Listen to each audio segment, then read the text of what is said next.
Hello બાળકો, good morning, જય શ્રી કૃષ્ણ. મજામાં? આજનું આપણું આ લેક્ચર નંબર 4 છે અને આ પેપરનું આ છેલ્લું લેક્ચર છે. ઓલરાઈટ, જો જુઓ મજાના પ્રશ્ન છે. બે સમાન ફોટો સંવેદી સપાટી પર F1 અને F2 આવૃત્તિઓનો પ્રકાશ આપાત થાય.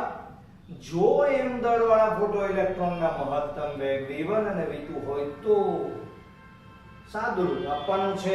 તમને સૂત્રની ખબર હોવી જોઈએ. 1/2 m v1 સ્ક્વેર પેલા F1 આવૃત્તિ માટેનો વેગ v1 તો hf1 -50 આ આઈન્સ્ટાઈને આપણને સુધારો આપ્યો તો તે, અને 1/2 m v2 સ્ક્વેર hf2 -50.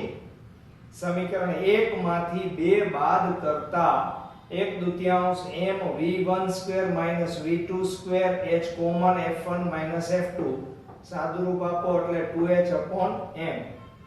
બરાબર, સિમ્પલ વસ્તુ છે એકદમ. બોહરના અધિતર્ક મુજબ r ત્રિજ્યાની સ્થિત કક્ષામાં રહેલા ઇલેક્ટ્રોનનું કોણીય વેગમાન ખાલી જગ્યાના સમપ્રમાણમાં હોય છે. ધ્યાન રાખજો આવા પ્રશ્નોનું. r 1/r √r કે r². તો બોહરના અધિતર્ક છે એમાં ત્રિજ્યા ક્યાંય આવતી નથી, એટલે કે કોણીય વેગમાન છે એ n ના સમપ્રમાણમાં થાય. હવે તમને અહીંયા ઓપ્શન ત્રિજ્યાના આપેલા છે એટલે ડાયરેક્ટ કોણીય વેગમાન નું ત્રિજ્યા સાથેનો સંબંધ આપણી પાસે નથી, પણ ત્રિજ્યા છે એનો કક્ષાના ક્રમ ક્વોન્ટમાંક સાથેનો, મુખ્ય ક્વોન્ટમાંક સાથેનો સંબંધ છે. એટલે કે r છે એ n² ના સમપ્રમાણમાં થાય, એટલે કે n² છે એ r ના સમપ્રમાણમાં થાય, તો n છે એ √r ના સમપ્રમાણમાં થાય. તો સમીકરણ 1 અને 2 પરથી n છે એ √r ના સમપ્રમાણમાં થાય ને l છે એ n ના સમપ્રમાણમાં થાય, તો l છે એ √r ના સમપ્રમાણમાં થાય.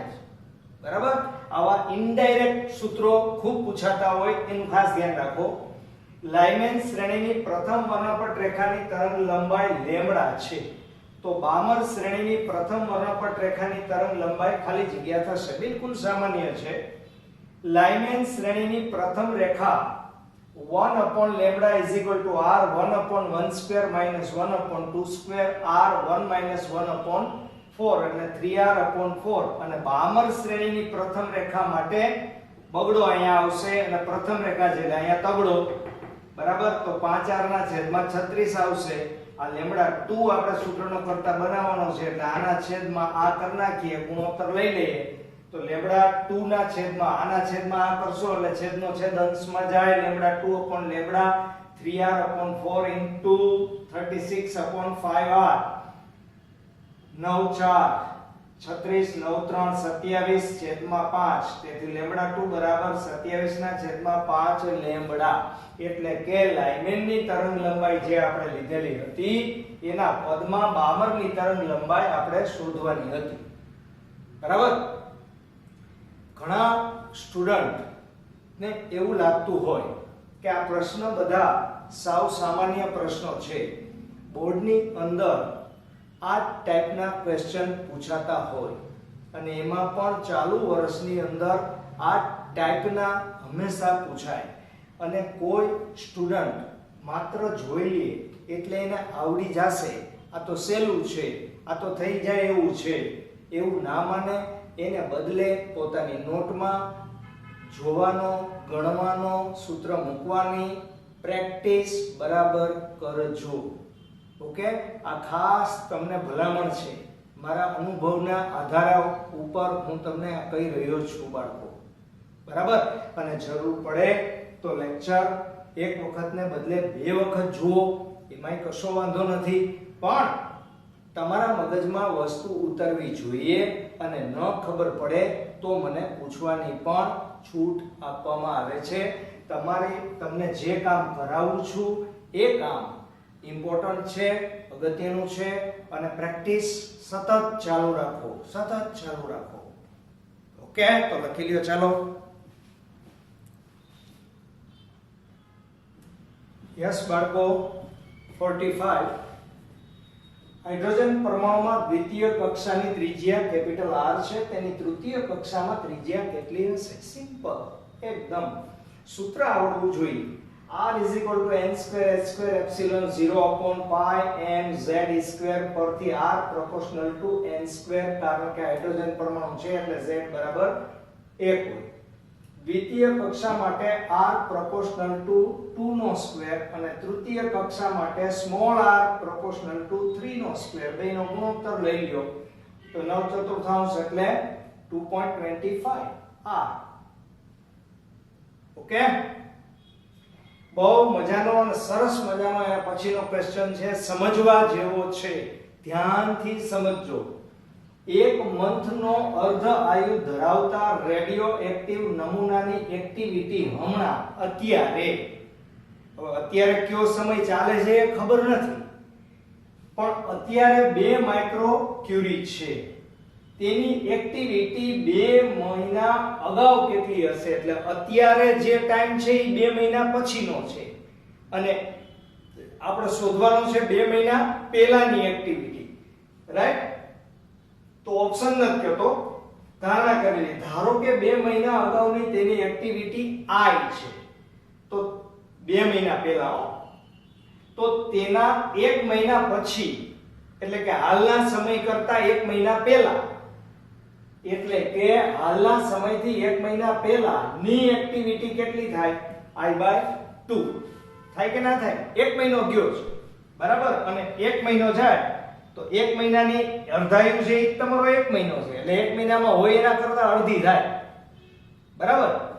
તો તેના 1 મહિના બાદ એટલે કે હાલમાં, એટલે કે હવે પૂરેપૂરા 2 મહિના વયા ગયા ત્યારે તેની એક્ટિવિટી કેટલી થાય? I/4. ટૂંકમાં દર મહિને અડધી થતી જાય કારણ કે આપણો અર્ધાયુ 1 મહિનો છે તો I/4 થાય. પરંતુ તમને હાલની એક્ટિવિટી એટલે કે 2 મહિના પૂરા થયા ત્યારની એક્ટિવિટી છે અગાઉની એ શોધવાની, પણ અત્યારની જે એક્ટિવિટી છે એ તો આપી છે, મતલબ કે I/4 બરાબર 2 માઇક્રો ક્યુરી. તેથી I બરાબર 8 માઇક્રો ક્યુરી, મતલબ કે 2 મહિના અગાઉ 8 માઇક્રો ક્યુરી હતી બરાબર. 2 મહિના અગાઉ તેની એક્ટિવિટી કેટલી હતી? 8 માઇક્રો ક્યુરી હતી. ઓલરાઈટ, આમ અમુક પ્રશ્ન એવા હોય કે જેને આપણે સમજવા પડે બરાબર. હવે આ મેં કરાવી દીધેલો છે આના જેવો. એક રેડિયો એક્ટિવ તત્વનો 1/8 ભાગ 12 કલાકમાં વિભંજન પામે છે તો તેનો અર્ધ આયુ ખાલી જગ્યા છે.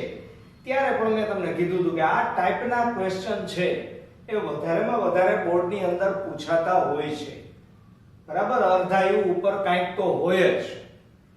તો 3 રીત મેં બતાવેલી છે, આપણે કઈ 3 રીત કરવાની નથી, આ તો તમારી સમજણ માટે 3 રીત આપેલી છે કે જેથી તમને જે સરળતા લાગે એ મુજબ તમારે ગણતરી કરવાની, કારણ કે જુદા જુદા વિદ્યાર્થીઓના મગજ અલગ અલગ હોય.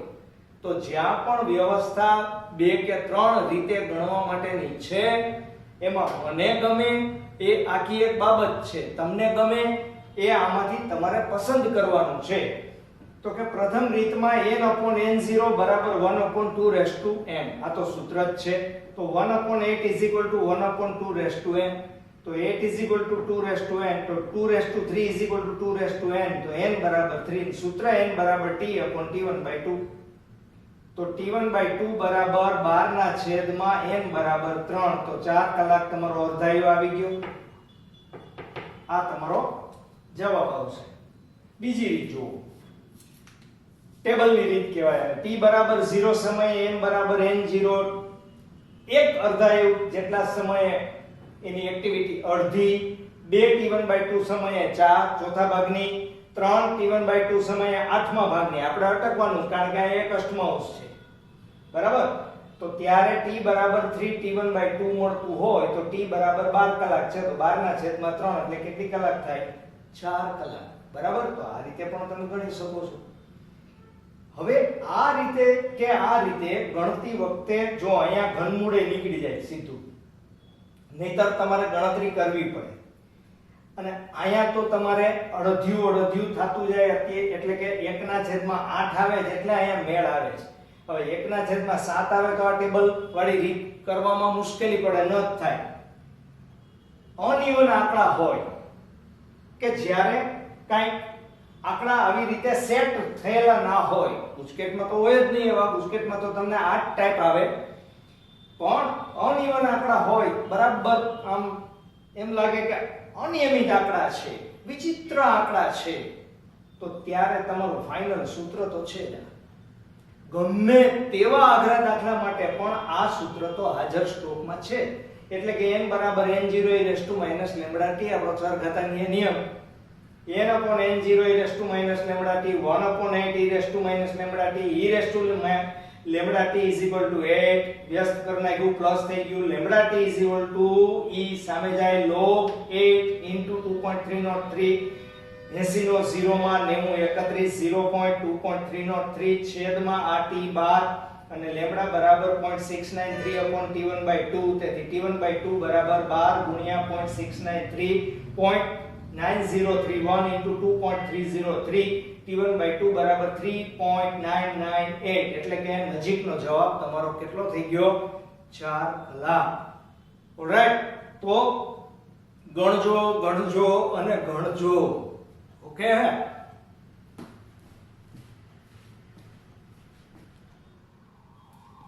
યસ બાળકો, 36 ક્રિપ્ટોન 86 અને 37 રૂબિડિયમ 87 એકબીજાના ખાલી જગ્યા છે. યાદ કરો આપણી 4 વ્યાખ્યા, જેમાં પરમાણુ ક્રમાંક સરખા હોય, પરમાણુ દળાંક જુદા જુદા હોય તો તેઓ એકબીજાના આઇસોટોપ્સ કહેવાય. પરમાણુ ક્રમાંક જુદા જુદા પણ પરમાણુ દળાંક સરખા હોય તો તેઓ એકબીજાના આઇસોબાર કહેવાય. પરમાણુ ક્રમાંક અને દળાંક સરખા હોવા છતાં તેના રેડિયોએક્ટિવ ગુણધર્મો અલગ અલગ હોય તો તેઓ આઇસોમર કહેવાય. જ્યારે પરમાણુ ક્રમાંક અને પરમાણુ દળાંક બંને જુદા જુદા ભલે હોય પણ ન્યુટ્રોનની સંખ્યા સમાન હોય તો તેઓ એકબીજાના આઇસોટોન કહેવાય. તો અત્યારે જોઈ શકો છો તમે કે 36 ક્રિપ્ટોન 86 માં ક્રમાંક દળાંક જુદા છે, 37 રૂબિડિયમ 87 માં પણ ક્રમાંક દળાંક જુદા જુદા છે, છતાં 86 માંથી 36 બાદ કરો એટલે કે ન્યુટ્રોનની સંખ્યા 50 છે. આમાં પણ ન્યુટ્રોનની સંખ્યા 50 છે, તેથી બંનેમાં ન્યુટ્રોનની સંખ્યા સમાન છે, તેથી તેઓ એકબીજાના આઇસોટોન છે. બરાબર, તો ચારે વ્યાખ્યા રિપીટ કરી લેજો, આમાંથી પણ પૂછી શકાય. આ તો સિમ્પલ છે. કઈ અર્ધવાહક રચનાને કોઈ પણ પ્રકારના બાયસની જરૂર નથી? ફોટોડાયોડ, વેરેક્ટર ડાયોડ, ડાયોડનો પ્રકાર છે આ, સોલાર સેલ કે એલઈડી. આ ત્રણેયમાં તો જરૂર છે, પણ કેમાં નથી? સોલાર સેલમાં જરૂર નથી. ઓકે, ધેન નેક્સ્ટ, આકૃતિમાં દર્શાવેલ પરિપથનું બુલિયન સમીકરણ. હવે પહેલા તો આકૃતિ જોવી પડે. જો આ નોટ ગેટ છે, આ ઓર ગેટ છે, નોટ ગેટ છે એટલે એનો ઇનપુટ છે એ અહીંયા નોટ બાર a થાય, b અને c નો ઓર ગેટ કરો એટલે b + c થાય, અને b + c અને આ બાર a એટલે કે નોટ ગેટ નો આઉટપુટ છે એ બંને એન્ડ ગેટના ઇનપુટ તરીકે વર્તે. તો એન્ડ ગેટના કાર્યમાં બંને ઇનપુટની વચ્ચે ડોટ મૂકવામાં આવે એટલે બાર a ડોટ b + c. એટલે કે આકૃતિમાં નોટ ગેટનો આઉટપુટ 12 તથા ઓર ગેટનો આઉટપુટ b + c છે, જે એન્ડ ગેટના ઇનપુટ છે, તેથી બુલિયન સમીકરણ 12a.b + c થાય. બરાબર, ફેરવીને આમાં તેમ કરીને પણ પૂછી શકાય બાળકો. હવે એક્સ્ટ્રા આપણી પાસે જગ્યા હતી તો જગ્યાનો તો આપણે લાભ લઈ લઈએ. તો એક્સ્ટ્રા નીચેની ખાલી જગ્યા પૂરો. બરાબર, વિખંડનની પ્રક્રિયામાં, ફિશનની પ્રક્રિયામાં તમે 3 સમીકરણ આવે છે. મેં તમને કીધું હતું અભ્યાસ કરાવતી વખતે કે આ યાદ રાખવું, કારણ કે આ ખાલી જગ્યા ગમે ત્યારે પૂછાય. તો એક ખાલી જગ્યા તમારા માટે રાખેલી છે. એક ન્યુટ્રોનનો મારો 92 યુરેનિયમ 235 ઉપર કરવામાં આવે તો અહીંયા 236 બનવાનું છે. એટલે બધાયમાં 236 તો છે જ, રાઈટ. અને એના પછી અહીંયા અને અહીંયા આ બે માંથી કયા આવશે તે તમારે ગણતરી કરી અને નક્કી કરવાનું છે. એટલે આ એટલા માટે એક્સ્ટ્રા લખ્યો કે તમને ખબર પડે કે એક્ઝામની અંદર ટેક્સ્ટ બુકની અંદરથી ખૂણે ખાંચરેથી પણ તમને એક્ઝામમાં આવા પ્રશ્નો પૂછી શકાય. ઓલરાઈટ, તો આપણે આ પેપરનું કામ પૂરું થઈ ગયું બાળકો. વધુ નેક્સ્ટ લેક્ચરો જે હવે આવશે એમાં આપણે વધુ પ્રેક્ટિસ કરશું, વધુ પેપરો સાથે આપણે કામ કરશું. પણ તમને બધાને ખાસ વિનંતી છે કે દરેક પ્રશ્નને ધ્યાનથી સાંભળો, જુઓ, સમજો, મગજમાં ઉતારો અને ત્યારબાદ નોટમાં ગણવાનો પ્રયત્ન કરો. હું એક નહીં, તમામ શિક્ષક ગણ તમને આ સૂચના આપતા હશે જ. કોઈ પણ ઓનલાઈન કે ઓફલાઈન ની અંદર જે શિક્ષકો ભણાવે છે તે બધા જ શિક્ષકો તમને એક સૂચના હંમેશા આપતા હશે કે ગણજો, ગણજો અને ગણજો. તમારો મોટો ભાગ દાખલા ઉપર આધારિત છે. એમસીક્યુ પણ દાખલા ઉપર આધારિત મહત્તમ પ્રમાણમાં પૂછાય. એટલે કે તમારા 50 પ્રશ્ન છે એમાંથી ગણવા પડે એવા મિનિમમ 40 થી વધુ પ્રશ્નો હોય, બરાબર. અને 5, 7 કે 10 પ્રશ્ન છે એ વચ્ચેના થિયરી ઉપર આધારિત હોય, રાઈટ. તો જેટલા ગણવાના છે એ સમજીને મૂકી ન દેતા, ઝડપથી જેમ તેમ જોઈ લ્યો એવું ન કરતા બાળકો, બરાબર. ચાલો, તો નેક્સ્ટ લેક્ચર સાથે આપણે પાછા મળીશું. ત્યાં સુધી જય શ્રી કૃષ્ણ બધાને.